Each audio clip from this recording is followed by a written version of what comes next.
Salam dan bahagia Bapak Ibu Guru Penggerak. Pada tugas kali ini kami akan belajar di modul 1.2 yaitu tugas ruang kolaborasi, di mana pada tugas ini kami akan berdiskusi dengan teman kelompok atau berdiskusi mandiri. Kami dari CGP Angkatan 9 Kabupaten Sintang.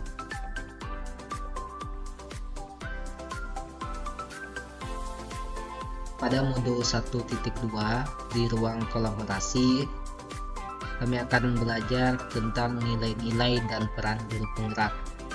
Adapun fasilitator kami, Antonius Sri Yulentoro, pengajar praktik, Heri J. Purba, dan juga Matius SPD MPD. Kami dari kelompok 1, anggota kami yaitu Dedi Kuswanto, Rita Dwi Sundari, dan Sian Manuel. Tugas utama seorang guru penggerak adalah mewujudkan profil pelajar Pancasila, di mana seorang guru penggerak harus memahami dan menjiwai nilai-nilai dan peran guru penggerak. Nilai-nilai yang harus dimiliki oleh seorang guru penggerak yaitu harus bisa mandiri, reflektif, inovatif, kolaboratif, dan memiliki nilai yang berpihak pada murid.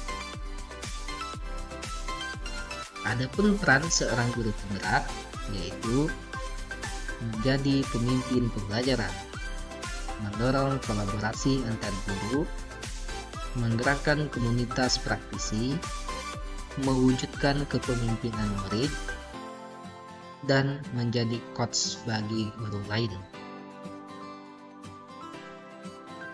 Adapun tugas diskusi yang akan kami bahas dalam kelompok kami yaitu bagaimana dapat berkontribusi dalam merancang satu kegiatan yang sesuai dengan satu peran guru penggerak yang kelompok pilih dalam upaya mengkolaborasikan kekuatan nilai yang telah dimiliki oleh masing-masing rekan dalam kelompok saya.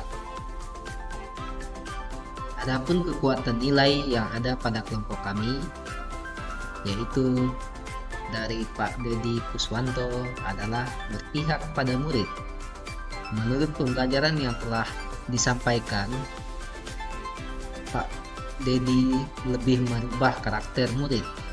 Murid menjadi sopan, santun, dan ditanamkan nilai karakternya sehingga dia akan menjadi lebih percaya diri dan selalu menghargai satu sama lain. Misalkan ketika masuk dan pulang sekolah, murid selalu bersalaman dengan guru, meminta izin keluar saat jam pelajaran.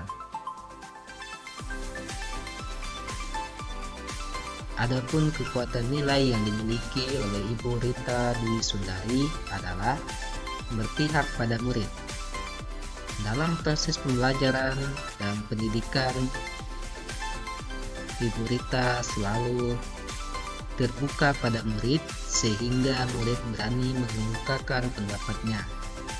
Murid dan mengungkapkan apa yang mereka rasakan, misalnya ketika emosi, menangis, marah, tertawa, dan lainnya.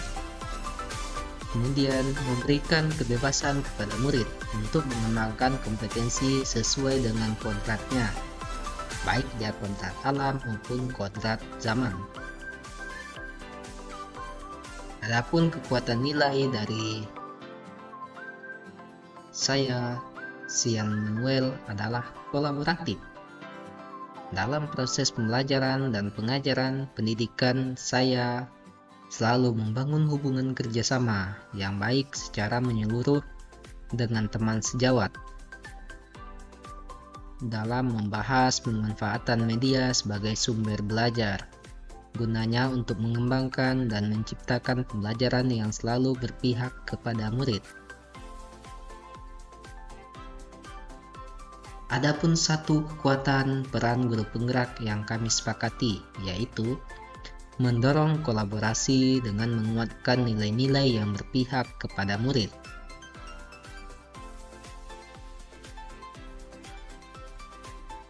Salah satu contoh yang kami ambil yaitu belajar kelompok. Mengapa kami ambil contoh belajar kelompok? Nah, karena di sini ada yang melatar belakangi, yaitu pentingnya belajar kelompok. Latar belakangnya adalah belajar kelompok itu merupakan suatu proses kelompok yang saling dibantu oleh anggota-anggota kelompoknya, di mana dalam suatu kelompok saling bekerjasama dengan sesama anggotanya. Hal ini karena manusia sebagai makhluk sosial yang saling membutuhkan orang lain.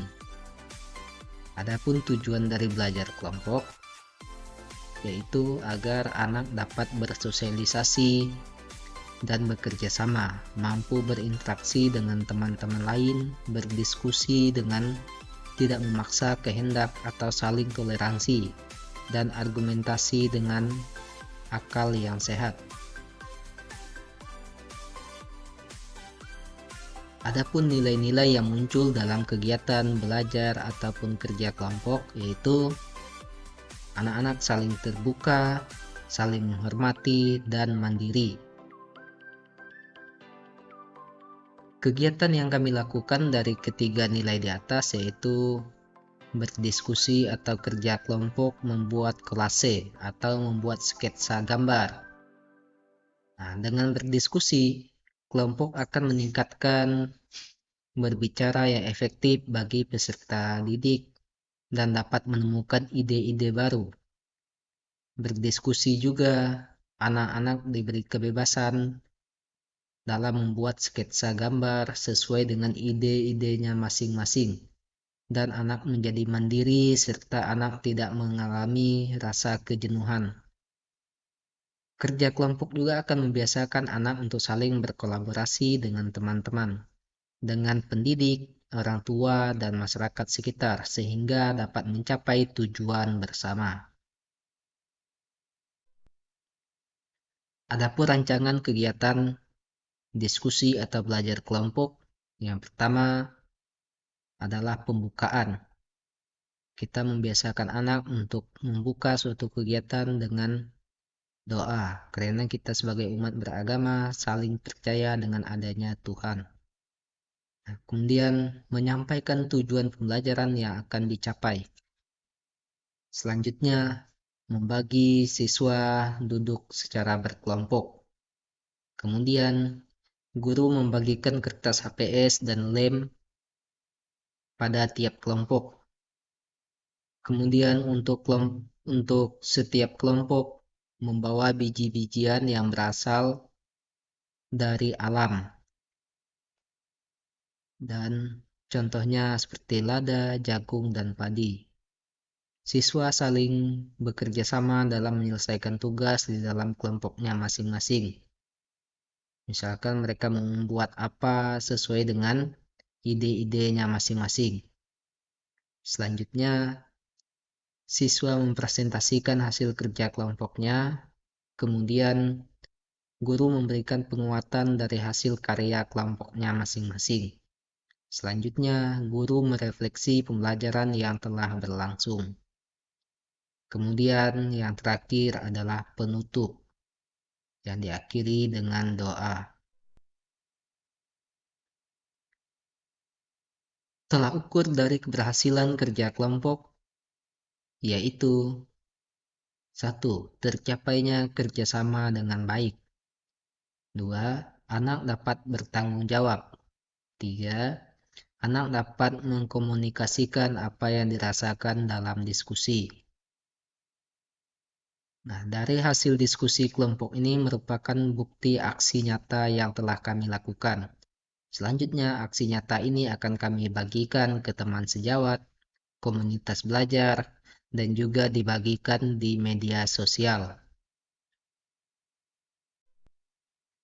Demikian pemaparan dari kelompok kami. Sekian dan terima kasih. Salam guru penggerak. tergerak, bergerak, dan menggerakkan.